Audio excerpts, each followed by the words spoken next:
Sephora stores are everywhere you are. So just pop in.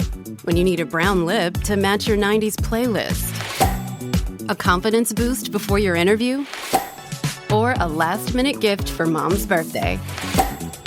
There's always a Sephora near you. Just pop in.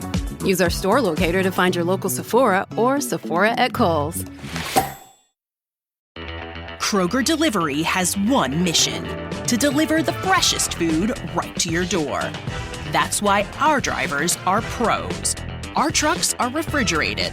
And when it comes to low prices, we always deliver. With $20 off your first order of $75 or more, there's no better time to get in on the action. Mission accomplished. Restrictions apply. See site for details.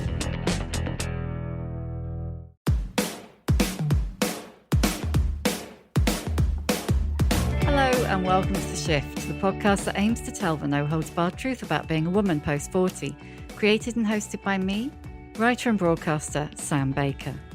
Today's guest is a personal favourite of mine. I first met Kate Weinberg, the best-selling author of Truants, when I was stricken with long COVID, and a mutual friend put us in touch. "You really got to talk to Kate," she said. "She'll be able to help you." Kate was able to help me, and she really did. It's thanks in large part to her that I went from feeling like my old functioning life had gone forever to regaining more than a semblance of normal, whatever that is. Because Kate is not only one of the first people to experience long COVID, she's also an immensely kind and generous woman. That experience of living an illness that doctors dismissed as all in her head led to Kate's new novel, There's Nothing Wrong With Her. A kind of comedy, tragedy story all about mental health, the way women's illness is dismissed, living up to early midlife expectation, and just surviving modern life. It also stars a goldfish called Whitney Houston. I think that there's a build-up of disruptive energy, and you can either see that as a good thing and channel it and find those ways to disrupt positively, or you can burn the house down. And there's kind of, you can go either way. And I hope that I'll find the adventure is a way of channeling it. I went to Kate's envy-inducing North London house to talk about running away fantasies, the impact of losing her mum at the age of 3, and how she's spent her life assembling a patchwork of mothers, her career finally waking up in her 40s, going on HRT in her 30s, embracing crone energy, and yes, the impact of living with an illness that you're told doesn't really exist.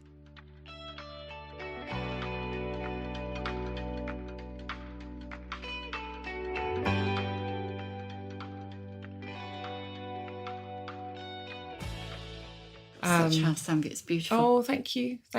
No, it is really gorgeous here. It's way too far away from lots of people I love, but it is gorgeous. There is a bit of me that's living in a dingly dell somewhere, that quite far away from London, but I think that might be more in theory, possibly. Yeah, you know. Yeah. I mean, when I say dingly dell, it's probably hot. A hot dingly dell. Yeah.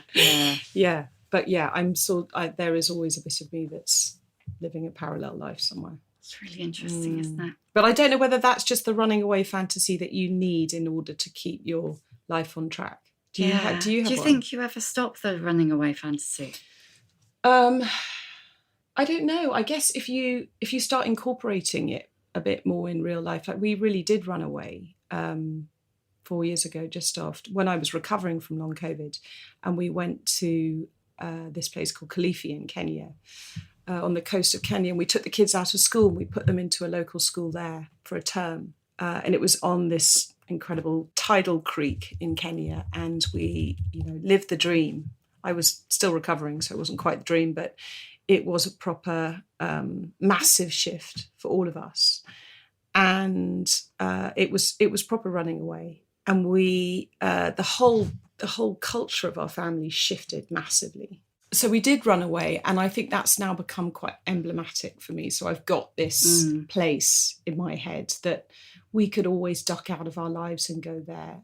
And the reality is we couldn't, for jobs and parents and schools and a million reasons, but it existed in time and has become a version of us that I can now kind of connect up to.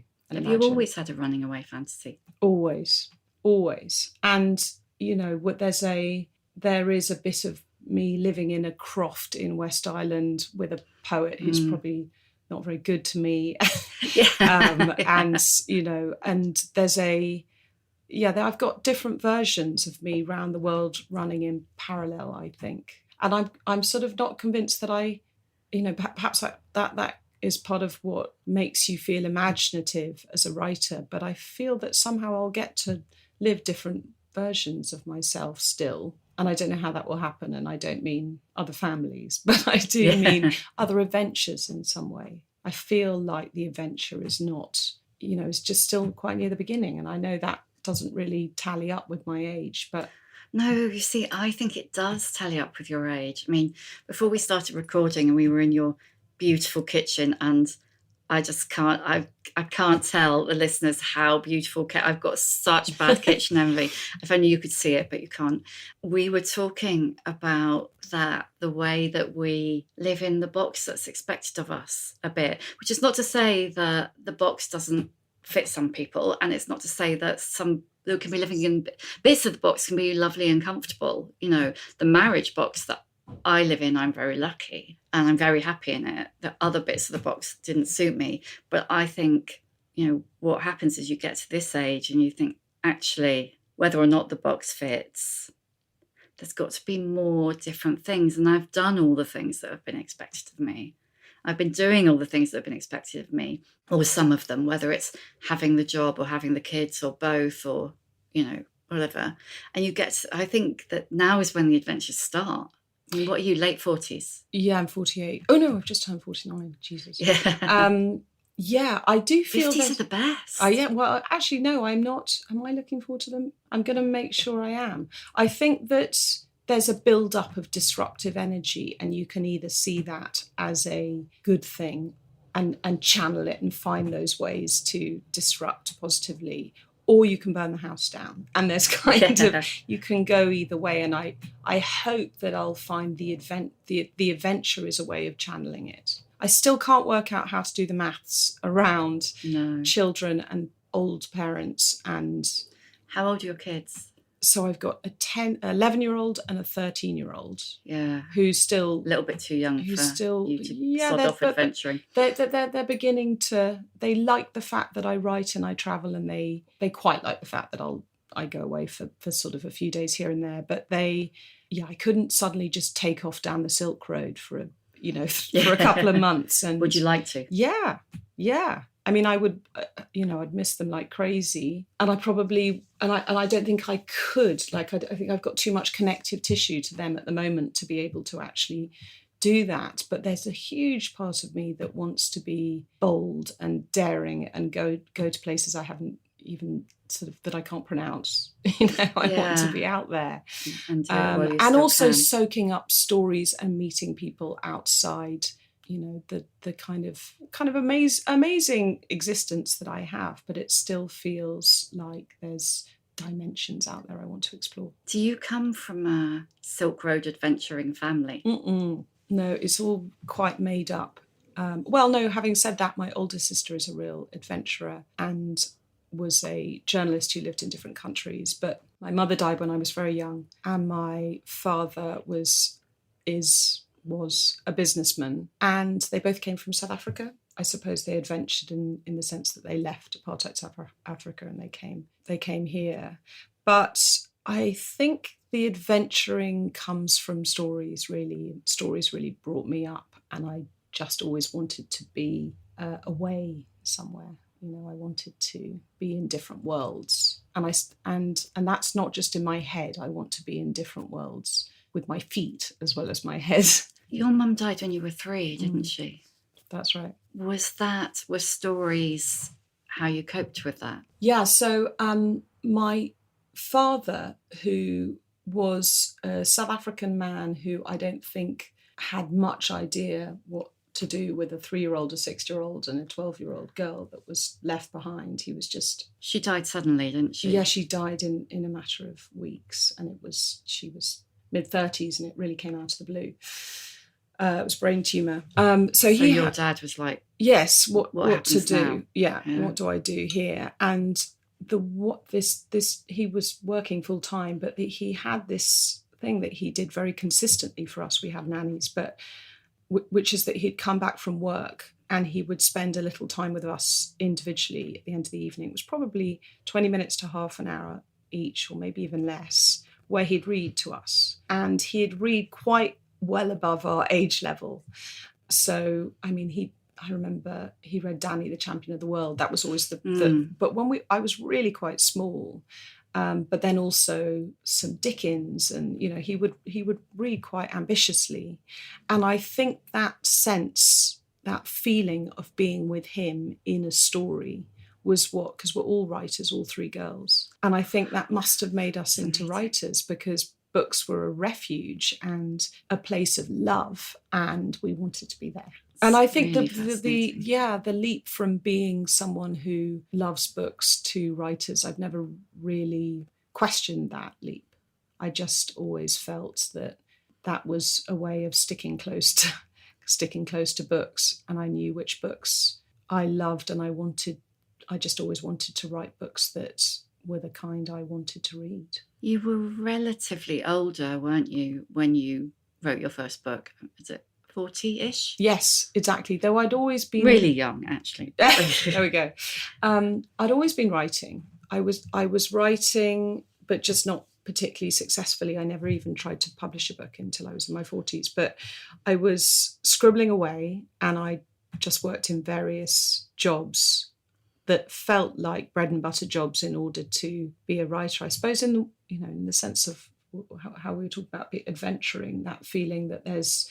I did think that someday it was going to happen, that I would be, that I'd be able to write fiction. But I think because I wanted it so badly from when I was very little, I made myself self-conscious. And it wasn't until I had my hands full of babies, and I didn't have that much time to kind of worry or feel anxious or self-conscious, that I actually sat down and was able to write in a more consistent, less kind of anxious way. So you're like at the point when you couldn't overthink it. Yeah, exactly. You're the second person to say that to me in 48 hours. Is that right? Yeah, it's so interesting. Gosh, okay. It's so interesting. Well, I think there was that, and then there was the fact that the baby's schedule meant that you had these really sort of bite-sized amounts of time to sit down and write. So and you couldn't spend them filling the washing machine. No, so you had these mini deadlines, tiny mini deadlines, and I think I'm a kind of short chunker writer. So I needed these, actually the luxury, and still if I have too many hours in a row, sometimes my writing is not as, I'll procrastinate more. And if I have a very short amount of time, I suppose that's natural, but I will get down to it. But that's the kind of opposite of the famous pram in the hall thing, isn't it? Yeah, weirdly, the pram in the hall was my muse. Yeah. And I did, I worked in various jobs that were all to do with writing. I was a journalist and I was a editor. I still edit. And I worked in publishing, and I worked in bookshops, and I worked as a ghostwriter. Actually writing for myself only came with the babies, which is really odd, but perhaps not. I don't know. I mean, there are kind of two... you have people say two different things. There are people who say, actually, when you've only got a finite amount of time and you have to get your head down, you do. And then there are the people who are like, I just, too many demands, too much interruption, too much. It just all went tits up. I still find I've got I need a certain amount of bandwidth to do anything remotely good creatively. And so if I have a lot going on in my life, the writing really suffers.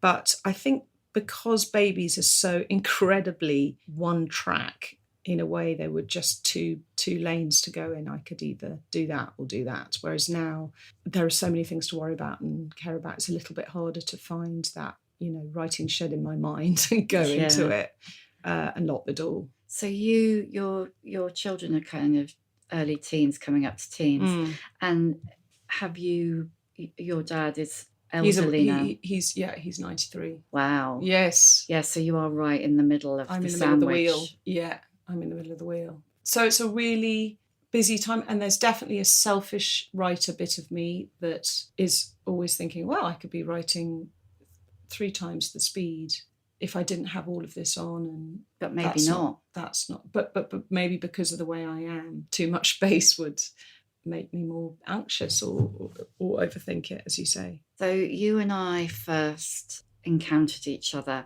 well, like actually in terms of communicating with each other, I got long COVID, and a mutual friend of ours said, you need to speak to Kate, because Kate is, the reluctant expert on long COVID. So tell me about before long COVID and long COVID, because I think what only people who've had long COVID or something similar will understand is it's really transformative, not in a great way necessarily. It really does change you. It really changes you, for good and bad. Though I am increasingly feel, and maybe this is the luxury of time, that there's a huge amount that I'm glad that's come out of it.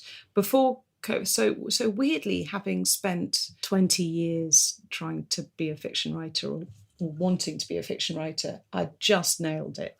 I got the dream book deal with Bloomsbury, and my book had been out in hardback and had just come out in paperback. It had been made Waterstone's Book of the Month, and I was on a roll. Yeah, that was Truants, wasn't it? That was really the Truants. Successful. And I, shortly before I got ill, it was the pandemic. It was first lockdown, and first lockdown lifted, and I was incredibly busy during first lockdown with the homeschooling, and I was also making a podcast with authors, and it was full on, and the book publication, the paperback publication happened. And when the Waterstones thing happened, I jumped into a car and I drove round half the country visiting Waterstones. So I was doing a huge amount. So it's that little window where the bookshops were open before they closed again. It was the day. It became Book of the Month halfway through, I think it was June. And they opened, for June, and they opened on June the 15th. So I was like, Jesus, I've only got 15 days of this. I'm going to make the most of it. So I went round the country visiting booksellers, and they'd literally just opened their doors. It was really moving and very exciting to be on the road after lockdown. And there was sort of sadness and affection, and that they've become these community centres, bookshops. But I was really moving at a very fast speed. Shortly after that, in that autumn, I got a little bit of COVID, but nothing. I just had a mild brush, and then there was this sort of jagged descent. I don't know if that rings true for you. It wasn't that I felt like a 9-pin. I just started feeling weary, and how people, I imagine, think long COVID is, but actually isn't, which is just a bit of fatigue and, your body not working brilliantly like it might on a hangover. And then suddenly it got a heck of a lot worse, and these terrible muscle pains happened, and I couldn't walk without more than a few steps without going back to bed, and then falling into this sort of semi-consciousness, this sort of hallucinatory state often. My doctor said, right, bed, and I was there for 4 months, and that time was tough and dark. But as I was coming out of that time, I started going detective on long COVID because so few people knew about it. Yeah, so they just said, go to bed, but there was no and then. There was no and then, and there was no... initially there was, this tends to last about 3 months. And yeah, do you remember? There was the 3 months thing. That. And I remember getting to 12 weeks and thinking, right? Yes, it's exactly. Still here. It's still here. Or 3 months was, if you hit that, then you're in full-blown long COVID. So there was this awful moment which was obviously arbitrary, right, that 12-week marker, because everybody is different. But I realised I wasn't getting better anytime soon. And I was really like a goldfish at the time, because you'd have these patches during the day where it lifted, kind of couldn't work out. Now, wait, was I really that ill an hour ago? Am I making this up? Is this now I can get out of bed and it's okay? And what maybe I'm, Is it all in my head? Is it all in my head? It's also the thing that I said to you as a child. It's said to you growing up. It's said to women all the time. And I think I mean, it's well, it's all in your head, and pull yourself together are the kind of two twin. Yeah. Those are the two twin. If you just get up and get on with it, you'll feel fine. Yeah, exactly. And that somehow it's a mindset problem. And so you do that to yourself. You gaslight yourself. The illness gaslights you by gripping you and releasing you through the day, and then your own self-doubt adds this layer. And I so identified with the goldfish that I put a goldfish in the novel, because I felt that I turned into a goldfish. So I have this goldfish called Whitney Houston in my novel, who's sort of my best friend in the sickness, in the pit. But I think that is in some ways the most interesting hurdle of long COVID. It's the worst and the most interesting, which is, can you believe in yourself enough to allow the fact that this is happening, believe yourself that it's happening, and therefore tackle it in the shape that it is? Was your experience that people did believe you or didn't? Because you were quite early on. I was a year later. So by the time I got long COVID, I was not only had you writing articles about it. So it was like, look, it's in the paper. Must be true. But, it was becoming a recognised thing. I mean, we'll talk in a moment about the number of women in this life stage, you get it. But I started to know a lot of people who had it to different degrees with different impacts. But you were right at the beginning.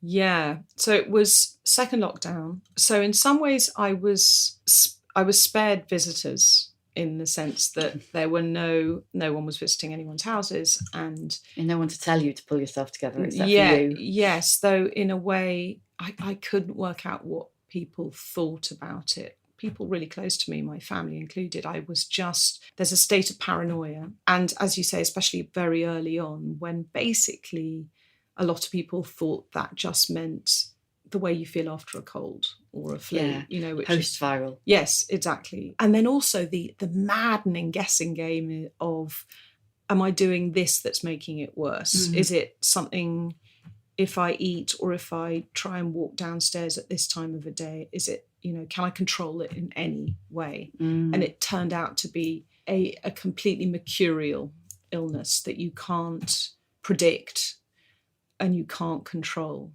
And you just have to observe and start to see some of the patterns. Yeah, I have a friend who's a doctor, and we haven't spoken about it for a while, but last time we spoke about it, he was saying, the real problem is that so many people manifest it in so many different ways. It's a completely bespoke illness. Yes. And I do speak to several people now, still a month, people in touch with me. And I'm always amazed by both the common denominators and the different manifestations. And I've always sort of seen it as this weird advent calendar where sometimes new windows will open with a new symptom in it. And you'll go, ooh, surprise. Here's some numbness and tingling that you didn't think would happen, or some strange something will happen with your eyesight, or a particular different kind of headache. Has any research been done? Because it's something that I really noticed. Every single person that I've met with long COVID has been a woman over 40. But I guess you meet quite a few of those. Yeah, exactly. I was thinking that yes. They're the people I meet, but I have truly never met anyone. No, I mean, sure the other group is, no, you're absolutely right. So there are numbers. The numbers do add up, and it is skewed much more to midlife women. Another group seems to be, and this is again anecdotal, is teenagers. And I do wonder how much hormones play into it, because there is, the menopausal woman and the teen child. And the massive hormonal shift in both cases. So that it may, that's just guesswork, me extrapolating. And it could also be times of huge emotional shifts which lay your body fallow to whatever the very physical thing it is. But I do think it's not that the illness happens to certain types of people, but I do think it finds you out once you have it. It kind of tells on you in terms of bits of your life that you have not necessarily been as honest with yourself about. And I think that's the same of any illness, really, because it stops time and there's a kind of reckoning that happens, and you have to look you're basically laid out flat, so you have to look at things and work out, is your house in order? It's interesting because there are so many parallels with perimenopause. I mean, I've definitely read a theory that people with unresolved PTSD are likely to have a rougher perimenopause. And long COVID. I don't know about that, No, but it's I true. think that it really... But PTSD is one of the common denominators. So all they know is common denominators, and it's one of them. Both things can be true, right? It's an entirely physical illness, and I always use the word nervous system in a completely unmedical way. So I've got no medical training at all.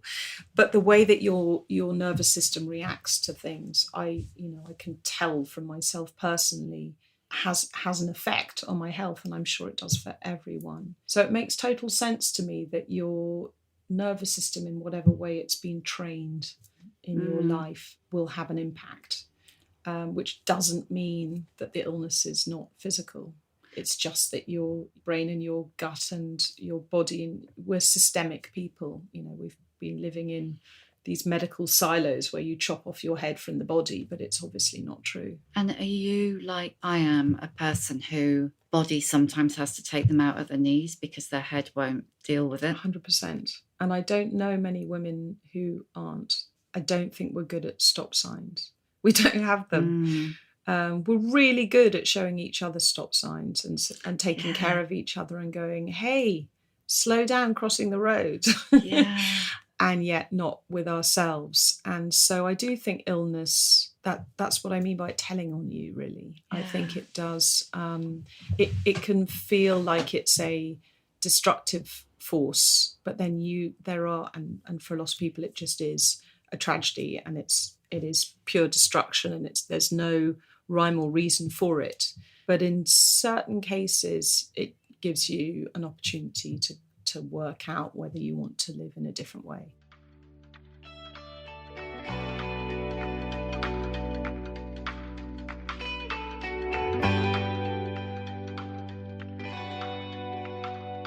This episode of The Shift is sponsored by LinkedIn.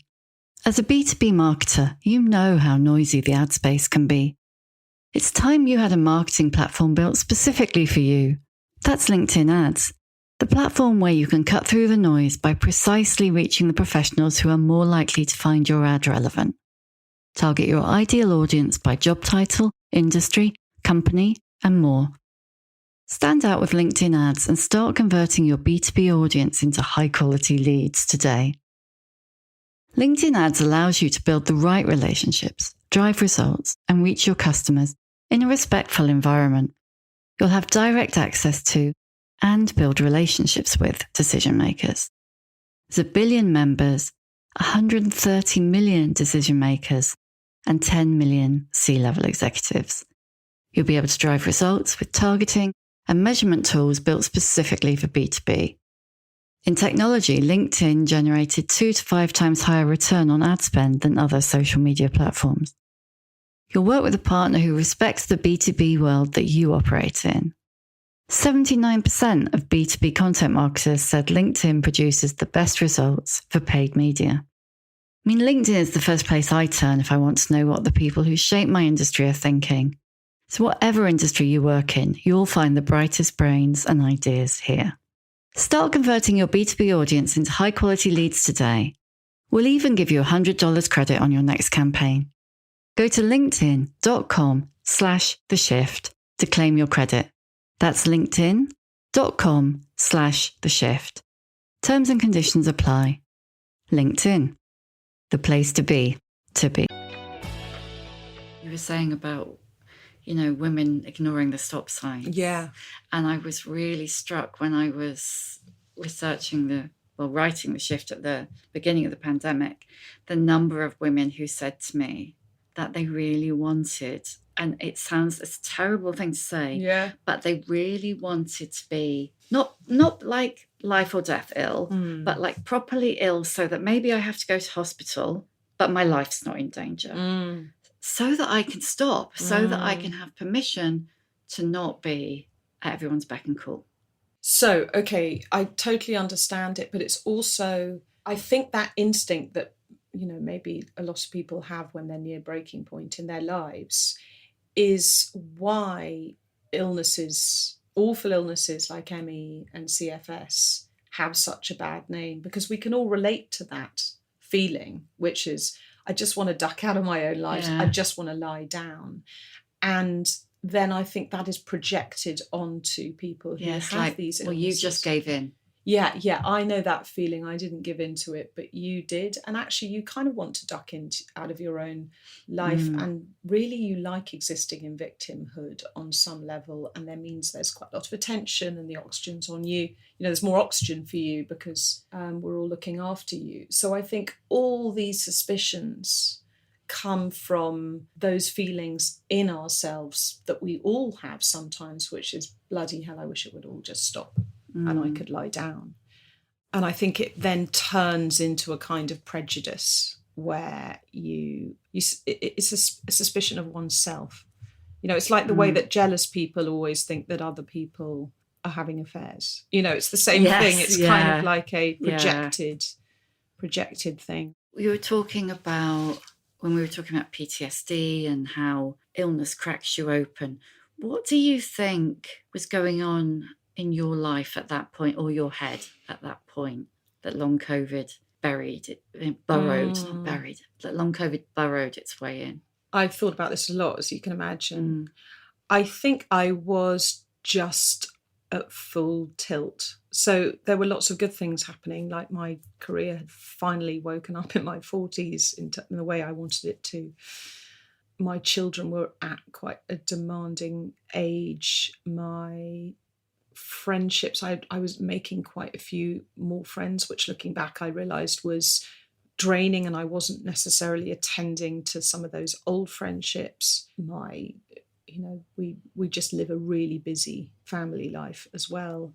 And I don't think it was any one thing in particular. I just think I was running way too fast, thinking I could do it all. And I think as well, I wasn't very present in many areas of the life that I really cared about, and that feeling of not quite liking myself was creeping in, and I was just ticking masses of boxes, but not really feeling like I was in tune with my value system. And I'm sure a lot of people can say that. It's definitely not the reason I got long COVID. I just think I was fallow ground for something viral to burrow into me and kind of take hold. My system was quite spent. My adrenals were smashed, and whatever turning point there is in your body where you shake something off or you don't, the batteries were drained. So it wasn't anything completely specific, but it was there were amber lights flashing everywhere that I was ignoring.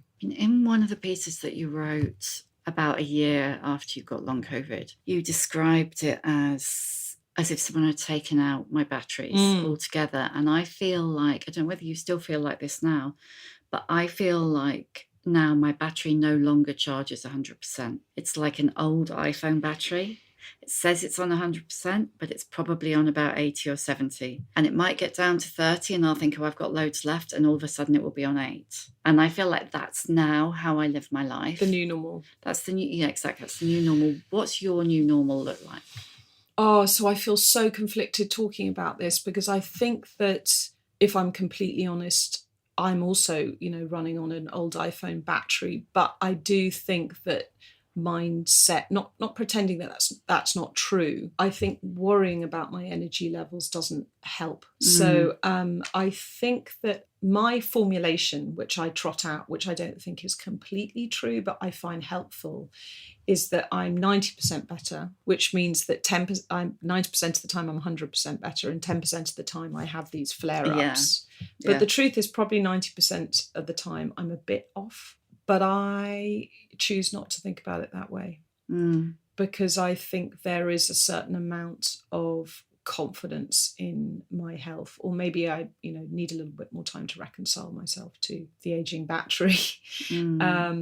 But I choose to think of it as 100%. But what I do know is during those 10% of times where I might be hit by a little virus or too much is going on, and I'll get the aches and the pains, and I get various tells in my body, which starts off very weirdly with this numbness at the end of my right baby finger. It's a bizarre tell. It just goes completely numb. There's quite a lot of circulation issues with long COVID, so it's not entirely bizarre, but it is really helpful. It's like, oh, the little finger's playing up. It's telling me that it's almost like the light flashing on your electric toothbrush. Yes, and the battery's going. Totally. And at that point, I will ignore that at my peril. And I do sometimes still ignore it. Yeah, of course. But there are things that I can do, like I can lie down and do a session of non-sleep deep relaxation, which is very boring but very effective, where you listen to a sort of drony voice, 20 minutes, half an hour. You can find it on YouTube. You can find various versions of NSDR. And that's brilliant for battery charging. You're just plugging your toothbrush. But you know what? Being with other women, and once you get well enough to socialise, there is actually a proven benefit for long COVID, particularly on your nervous system. I think it's called co-regulating, but it actually really helps. To have a fun conversation with a good friend helps dampen down your nervous system and get it out of fight or flight, which is what send the symptoms crazy. I had friendships like these two women that really kicked in and supported me. And crucially, I think some kind of confidence or sense of survival that through the layers of doubt did have enough self-belief to go, okay, I need to take this seriously. I need to get myself out of this. It's kind of, I suppose, a lot of it is to do with the validation that you get a friend or a group of friends or other women. It's something that comes up often at this age group, not that kind of young girl, teenage, this is my best friend, not the kind of cliched 20-something girl gang, but that kind of, I guess that's straight to the heart of it, conversation that you can have with women that you hardly know at this age, which I never would have done before. Completely. You go straight to the heart of it. And then I think there's another thing that women give each other, which is, it's the I see you. I see you really quickly, and I see the layers of you and the pain and the struggles and the beauty. And also I see a better version of you than you probably see of yourself. And I want to reflect that back, and I want to show you what that looks like. And because I know how much you need it. And I think that's what strong older women are doing for each other a lot. They're saying, I know what you need.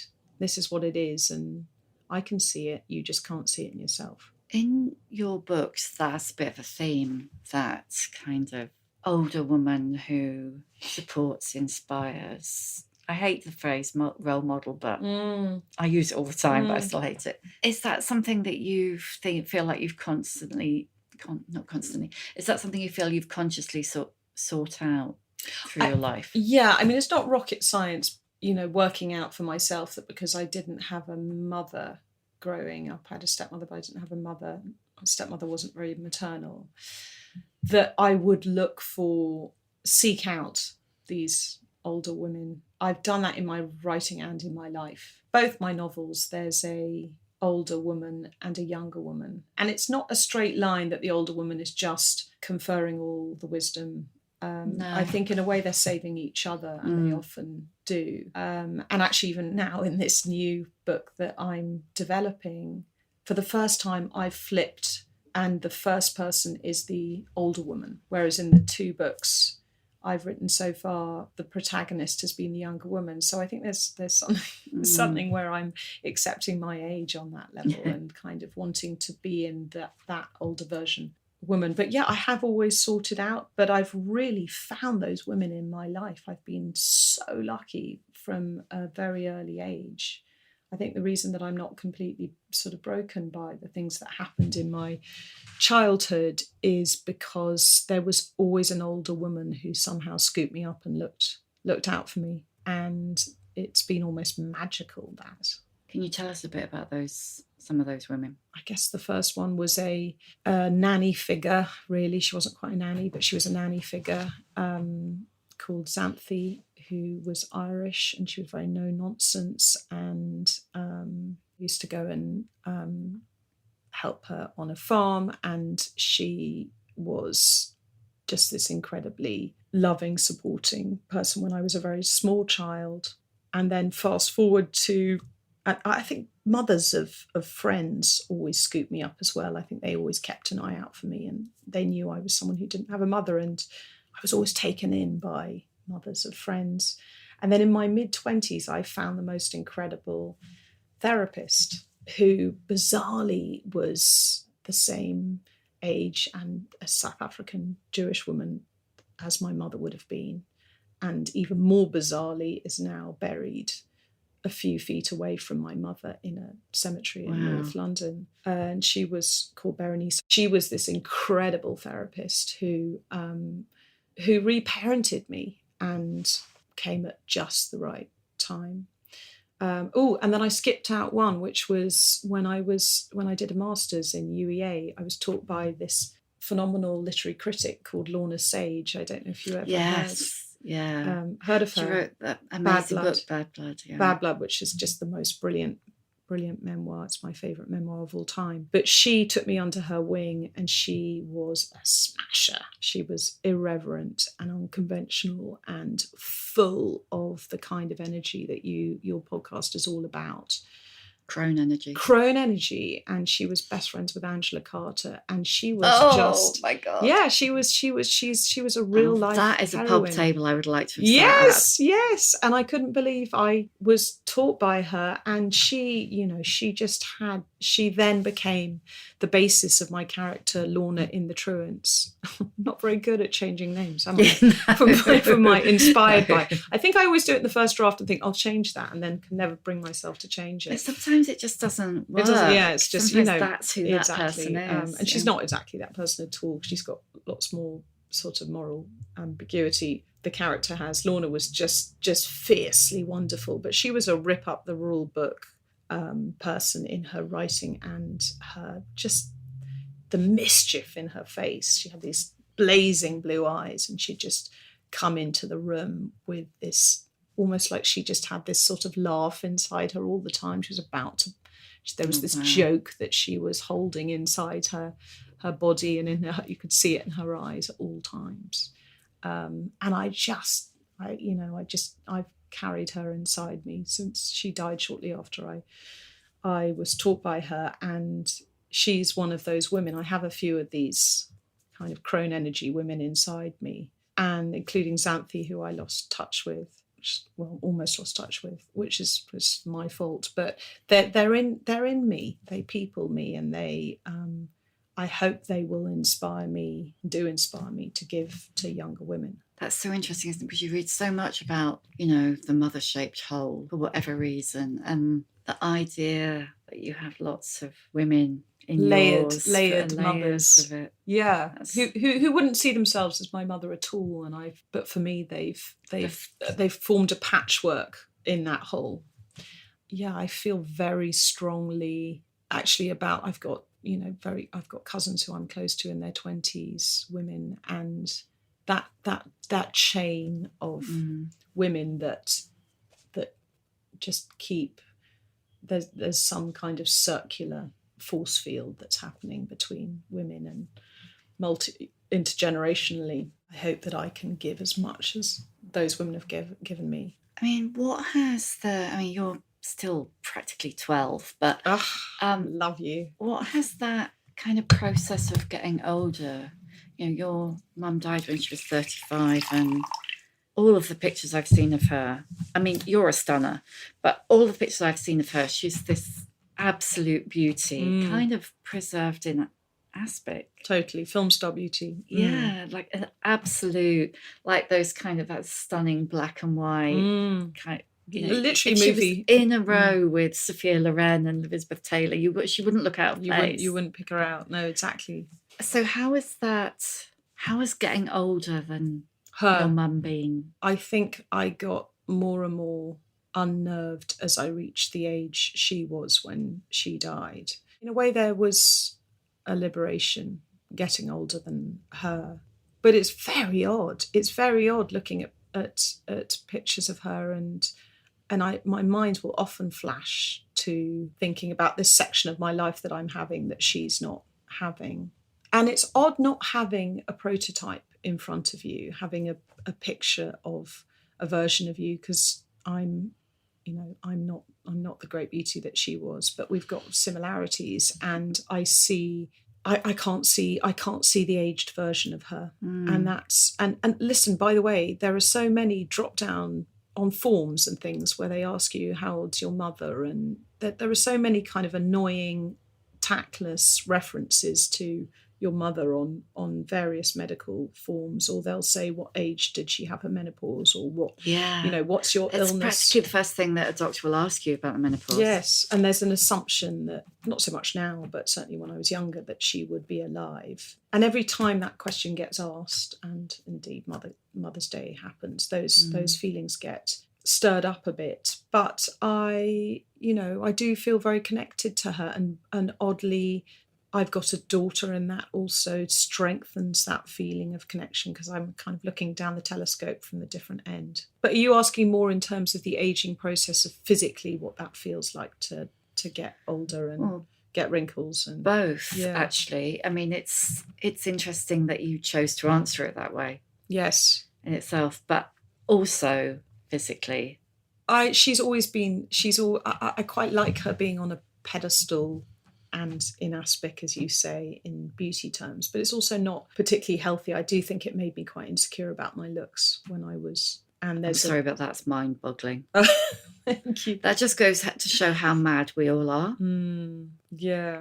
Whatever we have or look like, we manage to find it wanting. But just having this sort of card-carrying beauty, as you say, in a photo frame is just not very good, because of course I have this idealized version of her, and then she looks like that. But there is a liberation in zooming straight past that age-wise and thinking, when am I going to be completely grey, and what's that going to look like? And because it's you're creating the map, you're not seeing it in front of you in the same way. I haven't got all the. I don't know what's going to happen. That's a bit of an adventure, I guess. Are you starting to go grey? Are you starting to grow grey? Still touching up, but I hope that I'll go a glorious white at some stage. Yeah, one of those big glorious white names. I know, and I know that's sort of not real, is it? You have to go through the kind of the grey bits first. So I'm not quite there. There's not a heck of a lot yet, but I will lean in at some stage, I'm sure.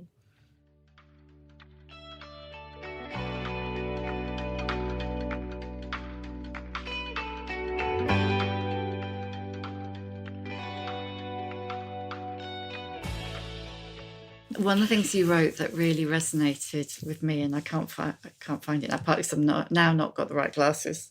That's aging. Do you want mine? For you. Do you want to borrow I've only got 2 pairs here already. So I've got my computer glasses back on. Varifocals, hate them.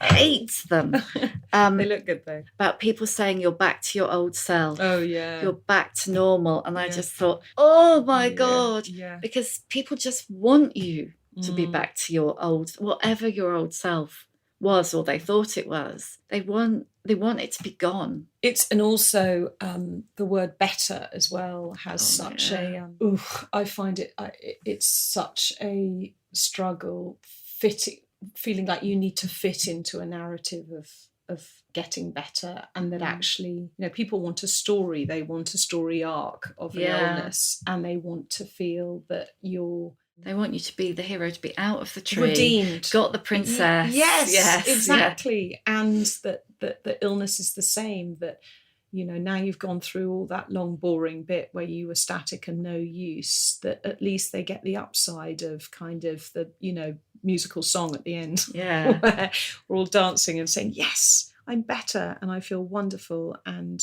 And there are lots of things I'm incredibly grateful for now, but it doesn't feel it's not just a switching to back to your old self. Yeah, back to your 24-hour party person. Yeah, that you used it's to be. Oh, I'm back. Well, no, I am. different.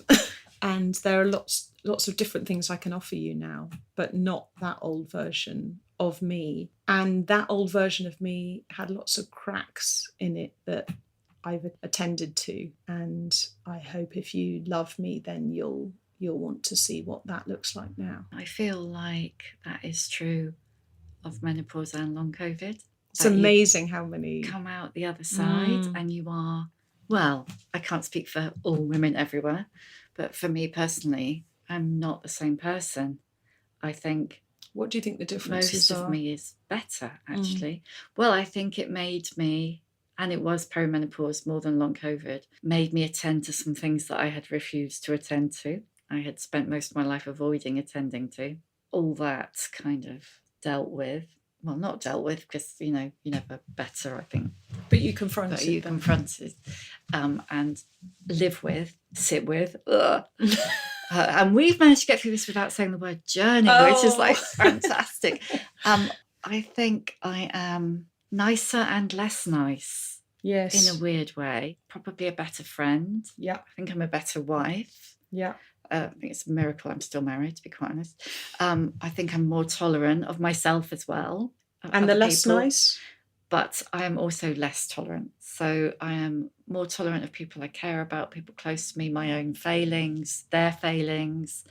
But I am much less tolerant of, to go back to our very original conversation when you were making coffee, I am much less tolerant of being in a box of someone else's making, and I'm not having it. And there are things that I thought were untenable when I was in my 30s, like constantly worrying about money. I never thought I would be in my 50s and be worried about money, but I can live with that. Whereas in my 30s, I couldn't have lived with that. But what you can't live with is a feeling that you're performing a role. For someone else, letting myself down inadvertently.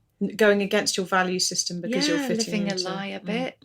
But that then makes it sound like, that sounds denigrating all that went before, which is not the case. It's just a difference.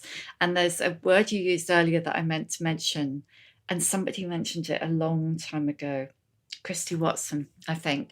And you were talking about the mischief in Lorna Sage. And I think there's really something in that. And I think, you know, small girls, maybe really small, maybe before school even, are mischievous. And I think the mischief is beaten out of us quite young. Puberty rolls in and mischief's not the dumb thing, really. And I think mischief comes back. I love the word mischief. It's wonderful, isn't it? And all the women that I've spoken about are all very high on, in terms of the women, that patchwork of mothers that I somehow assembled. They were all very high on mischief. Mischief is I don't know. I think if you're lucky enough, if you don't necessarily lose it, I don't think I ever lost it completely. I think there have been stages in my life where it's been, where I didn't show it to everyone. There were always, if I was with my old friends, the mischief would just pop back out the box. But maybe I was more resentful of you know, in certain situations, and would be a less fun and twinkly version of myself. But don't you find there are certain people who bring out that version of you and always do? Yes. And you see them for a minute, old school, you know, old friend. And for me, it's all really women friends. And you just connect with that version of you, and you're mirroring each other, aren't you? You're kind of showing each other those bits that don't care that much about anything else apart from the fun of that connection. And the warmth and the wisdom and all the layers to it, but it's also just the naughtiness, saying things you're not supposed to say, being a little bit, telling tales outside school in terms of your marriage or in terms of things that you're kind of, you sort of shouldn't be saying. Love that. I think the naughtiness makes come back, definitely. Do you? Oh God, that's brilliant too. Yeah, I really do. I think for me personally, my naughtiness definitely was gone by the time I got to school. Oh, was it? I mean, it might have occasionally come out a little bit, but it was kept well under control, and not anymore. And if that's what being 57, but if that's what being older is, then I'll take it. being a naughty old lady. So you would put yourself on the naughty step through your life, basically. Yes, yeah. Oh, wow. But we're here to therapize you, not me. I love it. I love the co-therapy that always happens between women. It's amazing. Yeah. It is amazing. But yeah, okay, naughtiness, mischief, I'm taking it on as a kind of defining feature of my next decade. Too. Right. What's your emotional age? Okay, so I think I used the word fluctuates earlier because I feel like everything, the how are you question, my emotional age fluctuates massively. I also think time stops at certain points in your life. My mother died when I was 3.5. And so for good and for ill, there's a bit of me that's 3.5. And I think there's the mischief 3.5. And then there's the disruptive 3.5. And then there's some old crone too. And I think I swing wildly between the two. I like that. That's good. It's not that uncommon for people that they feel more in touch with their little self now. Well, maybe you're saying the mischief. Yeah, maybe it's that. That kind of... But I think my old crone self can look after that little person. And picture that. That's so cute. Yes. Which is funny because I'm obviously in between those two things. But I'm much more interested in the older and the younger. The older and the younger energy than I am the bits in middle between. Energy. Yeah. Which, I think the middle energy is just the blend of the two, isn't it? So I guess it's doubly interesting. Yeah. But I wonder whether it's that the middle is the boring bit where you've got all the responsibility and all the stuff and all the pressure and... Yeah, all the bits that kind of the pram in the hallway and the, visits to the parents and all the things that make you a bit more of a kind of banal administrator in your life. But I also don't think that's true. I think that lives they're very massive rich. Generalisation. Yeah, they're very rich in the middle because of all those things. Yeah. You need to keep hold of those. But yeah, I'll go with the mischief in both old and young in my emotional age. Give us a book recommendation. Have you read Moon Tiger by Penelope Lively? Oh my God, I love that book. Oh, I'm so happy. I love that book so much. I just think it should be prescribed reading for every woman. It's about a sort of what you'd now call a celebrity historian who's dying at the end of her life and she's in hospital. And she's always been this very not unconventional rule breaker. And she's seeing her life not in a linear way, as some historians do, but in this kaleidoscopic way. And there are all sorts of kind of really bad things she's done, and also this massive love story. And so it's all done in this piecemeal way. And I think that the warping of time is something I'm really interested in. This heroine, Claudia Hampton, is just fabulous. She's a redhead. And she's sort of one of my role models in a way. She's wonderful. She's a terrible mother, but she does lots of awful things, as I say. But please read it. It's just a fantastic ride. What advice would you give younger women? I think it's something that I've learned really recently and through long COVID, which is when you're feeling really proud and good about yourself and sort of in tune with the person you want to be, then take a moment and write it down. And write down not just how you're feeling, but everything about that moment, what all the smells and tastes in the room are and what you're wearing and how you feel in that moment. And then reconnect with it when you need to. Just read it and reconnect with it. And I think that being able to kind of remind yourself of, we have terrible emotional memories, but being able to remind yourself of a point in time when you really like yourself, really important. Really is it, and it's similar to the thing internet people say, which is when somebody pays you a compliment, screen grab it. Oh, I didn't know that. Yeah, that's a good one. It's the same, right? Yeah, it's the same thing. It's basically we're so focused on criticism. Yeah. We remember every nasty thing anybody ever says to us, and you need to apply, store them up, if not more attention to the nice stuff. But I think it's also the bodily grounding in that moment, Yeah, writing it down feels like a write it down and remember what flowers there were in the garden, what you were eating, and all of the things that can really send you back into that place of feeling good about yourself, because we need that. Who's your old bird role model? So I haven't got a famous person. It doesn't have to be. And I suppose we talked all about these sort of patchwork of women. So Lorna Sage is one of them. And then I also had an aunt who died relatively recently, who was also in her 90s.